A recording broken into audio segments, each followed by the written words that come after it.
Heaven's California.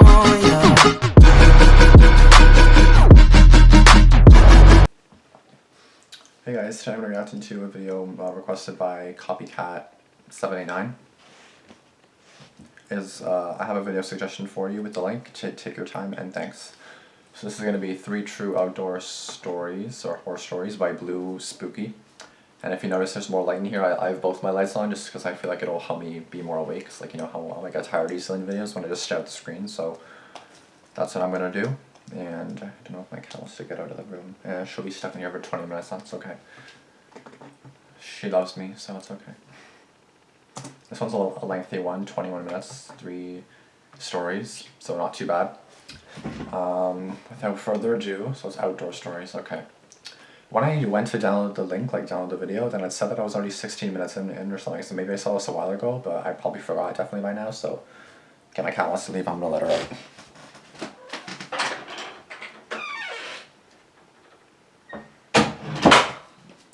At least now you guys won't hear any meowing or interruptions, well you shouldn't at least, hopefully.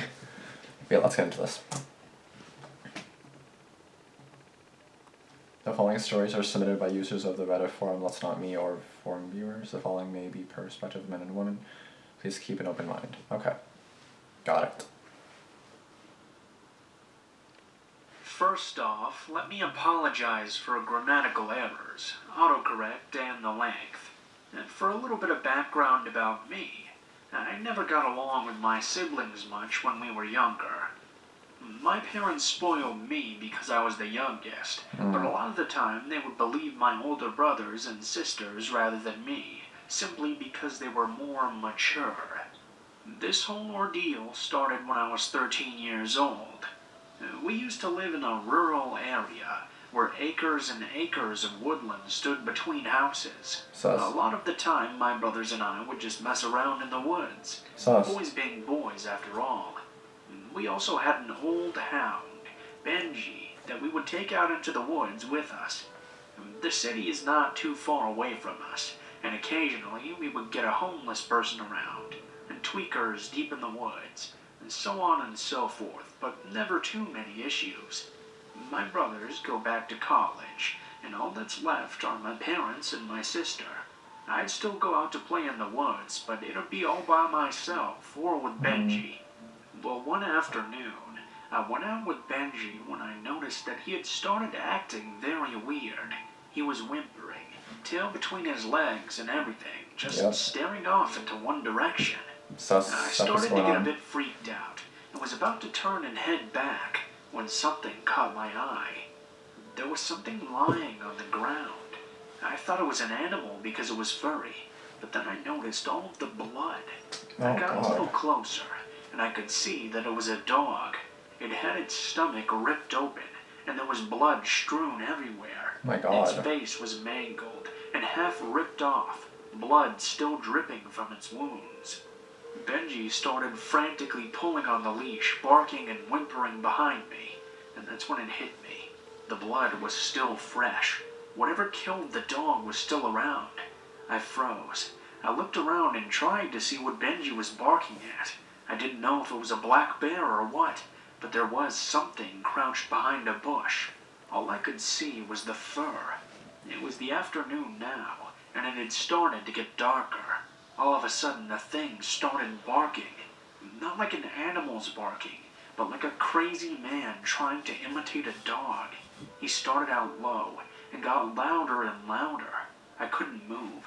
I started hyperventilating, and I got so scared I literally pissed my pants.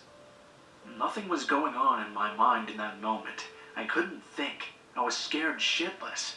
The man stood up and started slowly walking towards me.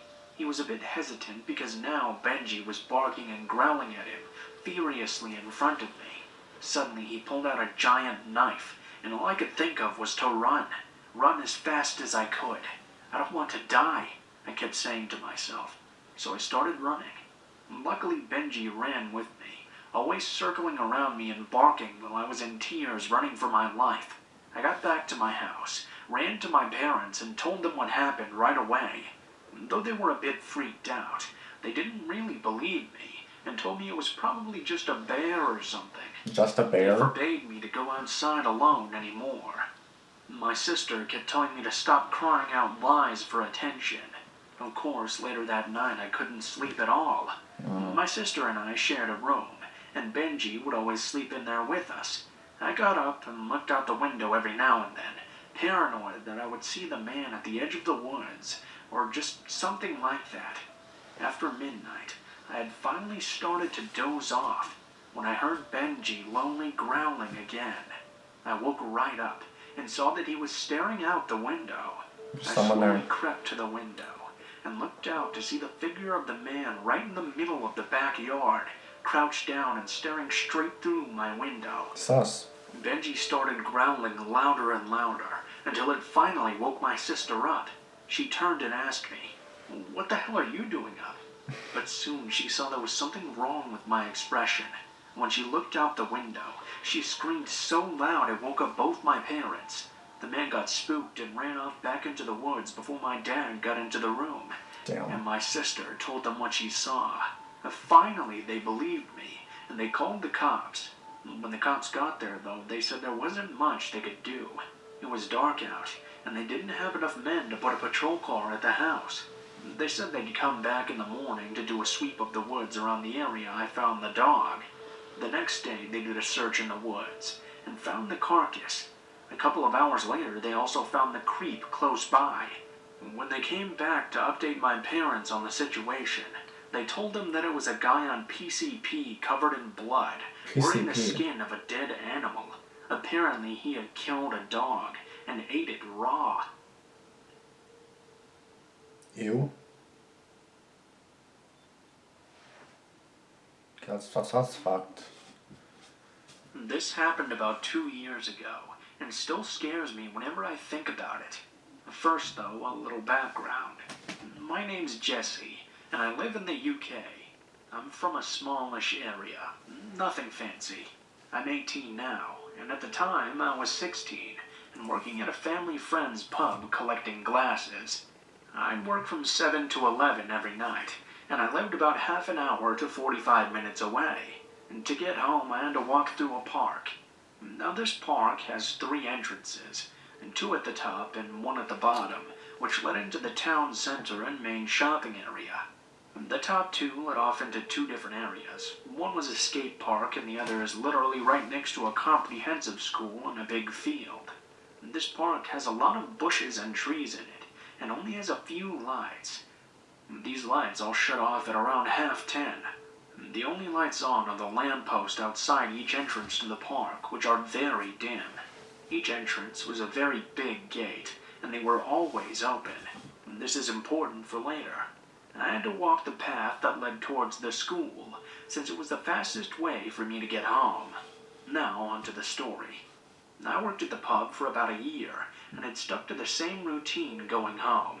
I'd leave at around 11, sometimes a few minutes before, sometimes a few minutes after. I would not feel safe doing It took that. about Nope. 10 minutes to get to the park, so I'd be walking through the park at around 11:30 sometimes, or just about 15 minutes past. Now, the one entrance I had to use to get into the park was the one at the bottom, the one that leads to the shopping area. It had 1 lamppost outside the gate, and that was it. It was the only light, so I could see only about 10 feet into the park. There were a few benches. No one was ever in the park when I walked through it from work. During the autumn and winter weeks, it was always empty. Even the streets were. So you could imagine my shock when one night I saw a man sitting on the bench as I walked through the park gates. Sus. This was so strange to me. It was about 45 minutes past 11, almost midnight. It was pitch black and freezing, and this man was just casually sitting on the bench. I couldn't Run. see him too well at first, Run. but as I got closer, I got a good look at him. He was young, about 20 to 25, I'd guess. Long hair and a ponytail, but not a scruffy one. Tight and neat. He had a hoop earring and his nose was pierced. I can't remember his eye color. He was so pale, and his hair was jet black with red tips which went past his shoulders. He wore Sus. all black. Sus. To be honest, he dressed kind of like an emo.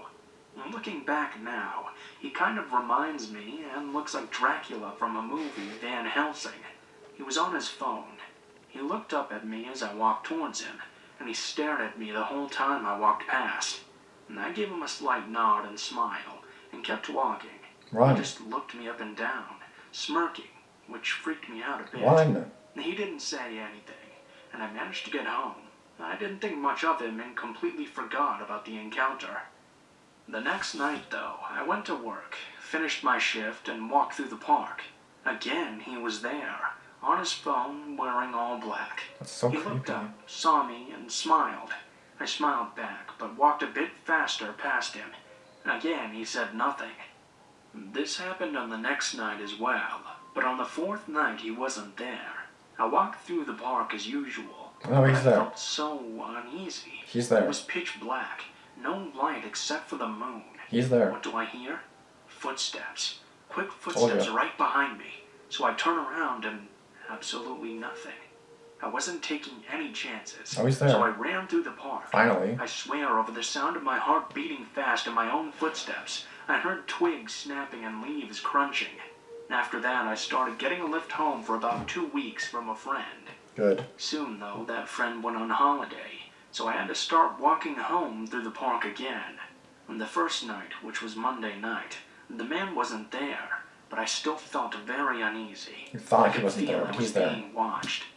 The second night, he was there, sitting on the bench, smiling, looking at me. But this time he spoke. In a very deep voice, he said, "Hey, baby, love the tights and the skirt. Damn."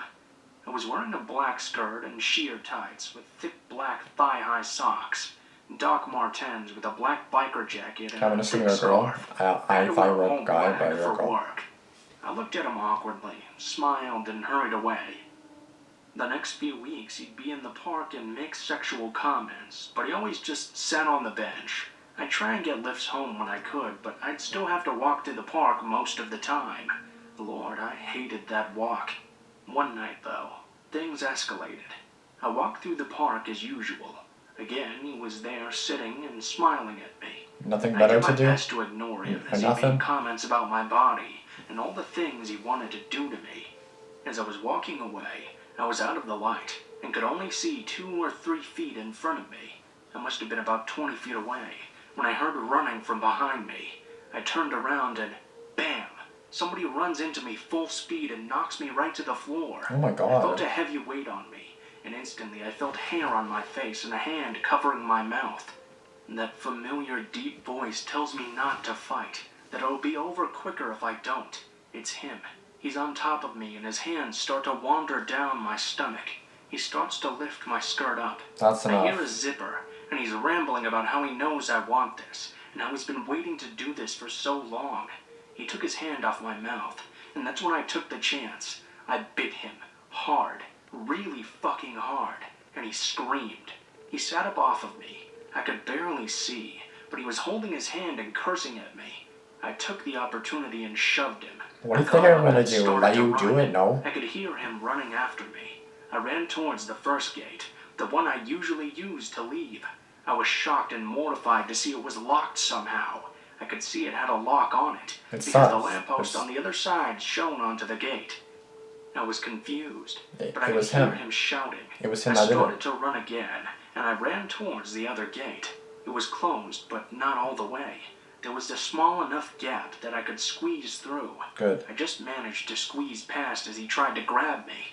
I turned and looked at him for a few seconds, catching my breath.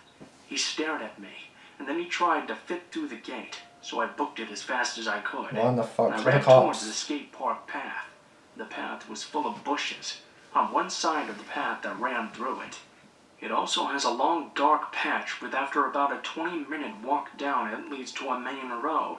It's usually completely dead though. I ran through the skate park and hid in the bushes waiting for him to come. If I had ran onto the long path, I'd be completely visible and he'd be able to see and chase me since no one was around. I'd stand no chance. Do you not have a The phone? path that led to the roads had very few lights, but still had enough that he'd be able to see me from long away. Call the cops. I sat in the bushes hiding with my hand over my mouth. Call the I cops. sat for a minute when I saw him running through the skate park looking for me. He slowed down near the exit path, and he literally stood there for a minute sniffing the air. No joke. His hair wasn't in a ponytail anymore. It was all over. He wasn't wearing a coat. He wore a long-sleeved shirt, all black. And it was winter, which confused me, since it was so damn cold. He looked around, and I felt his eyes scan over me. Then he kept looking and started walking down the long path. After about 10 minutes, I felt it was safe enough, and ran back towards the park. I ran into the park and ran to the gate I usually go through to get home. It was still locked, so I hopped it. I walked towards the school, following the path I always used. I had a strange urge to look back, and there at the gate the man was standing, watching me walk away. Of course. He laughed and shouted out to me, "I'll catch you one day, baby girl. Mark my words." Oh my He blew god. me a kiss and walked away into the darkness. Shit. I've never been so scared in all my life. I booked it home and told my mom what happened. Call the cops. She called the police and Finally. council and asked why the fence was locked. The council was just as confused. See, he It had did been it. their policy to never lock the gate. He did ever. it, obviously. The That was police always, couldn't do that's much. obvious. They put a warning out and that was about it. And the creepy thing was, he had to have learned my pattern. He knew I used that park every night to get home. It creeps me out to this day, knowing I was being watched and could have been assaulted or worse. I still have nightmares from time to time about him, and wonder what would have happened to me had I not gotten away, or had he seen me in the bushes. I quit working at that pub, and haven't used the park since. Good. Wait, what I don't get is like, how is there not a different way you can go home? Like, you have to go through a park at 11:30 at night? No. There should be several ways to get I've home. recently begun helping my mom sell my childhood home, and it sparked the memory of possibly the Sus. scariest thing that's ever happened to me. Me and my friends were 15 at the time. Of course. I grew up in a subdivision about 20 minutes away from any towns. It was a very safe neighborhood. Street lights on all Yeah, okay. corners, lots of kids. Lots of my classmates lived there as well. Still There was sus. never any fear with us walking to each other's houses No, or not yet. staying out after dark. Not yet. My subdivision was about 3 miles long, and I lived right at the very end of it. The last mile is a sharp right turn into a hill, and has thick woods along both sides of the street, with 4 houses at the bottom, all surrounded by woods. My friend Maddie Yeah. lived at the entrance to the subdivision. One year, we got about 8 inches of snow and ice. It shut down the roads. People were stranded. Schools closed for a week. A week. The first day of this snow, Maddie, Kelly, and I spent the whole day playing. We decided to have a big sleepover at Maddie's house that night.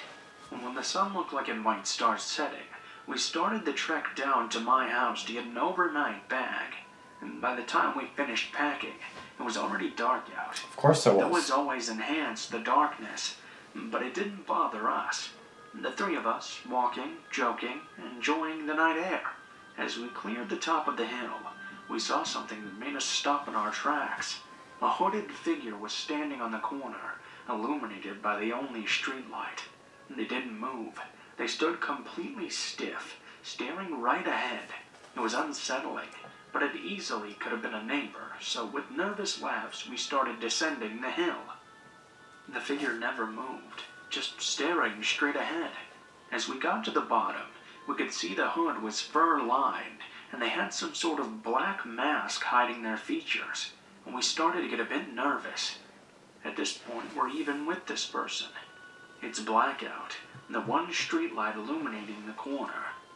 After staring at the figure for about 45 seconds, Maddie finally called out, "Hey, stop messing with us. It's not funny." Don't do At this that. point, the figure moved, only shuffling its feet to turn its body in our direction.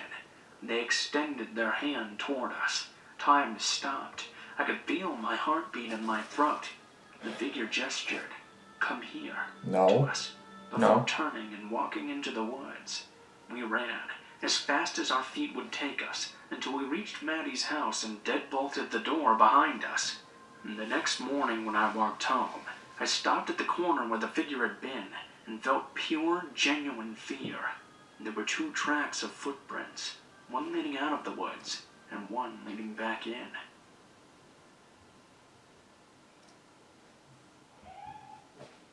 That's it? Oh, goes What on. is up, guys? Blue Spooky here. Well, I'm gonna pause that because that's 2 minutes and 50 seconds of him talking, so I'm just not gonna deal with that. Okay, so that was a good video. Definitely be careful if you're outdoors. Like, I'm actually about to be outdoors because I'm probably gonna go for a walk soon. So all I can really say is be careful. Like, watch your surroundings. Oh shoot, watch your surroundings. I mean, obviously for me it's only 3:17 right now. It's not like it's like, you know, midnight or 1 a.m. or something, but you never know. Still, you better watch out. Just be safe, that's all I can say. Especially that second girl, I don't get it. Why would you go through the park? Like, there's no other way. Like, hello, there's like a city around the park. The whole, like, you know, like, here's your work. Here's your work. Here's the park. Here's your house. Here's the park. Go around the park. Like, you don't have to go in the park. Like, you know what I mean? Like, I don't understand that. I guess going through it would be faster, which I guess makes sense, but that's even more sus. Like, why would you go the shorter sus way than the longer, safer way? And why don't you have a phone on you? You should have a phone. If you're 16, I would assume you have a phone. Like, freaking 8-year-olds nowadays have phones. Like, so I don't understand. Like, why would you not have a phone? Like, make sure you have a phone. Because you never know what's gonna go down. If something will go down, when it will go down. If it will go down at all, like, you never know. That's why you gotta be careful. Like, walk in groups if you can, and get a ride if you can, of course. Take the bus. I don't know, something. A safer alternative. A bike, even bike home. Then you can speed away from people in the park. You know what I mean? In the winter, you know. Oops. Even right now, I don't bike just because, like, of the whole virus. I don't really feel safe, like, going on a bike, and, you know, I don't. Otherwise, I would, but I don't. And plus, it's actually pretty cold here too. It's like 4 degrees. Only feels like -1. Overnight, it's felt like -10, -5. So it's like it's still pretty chilly. So, kind of why I'm wearing a sweater. But that's gonna be it for this video. Thank you guys for watching. Like, comment, subscribe, and I'll see you guys in the next video. Peace out.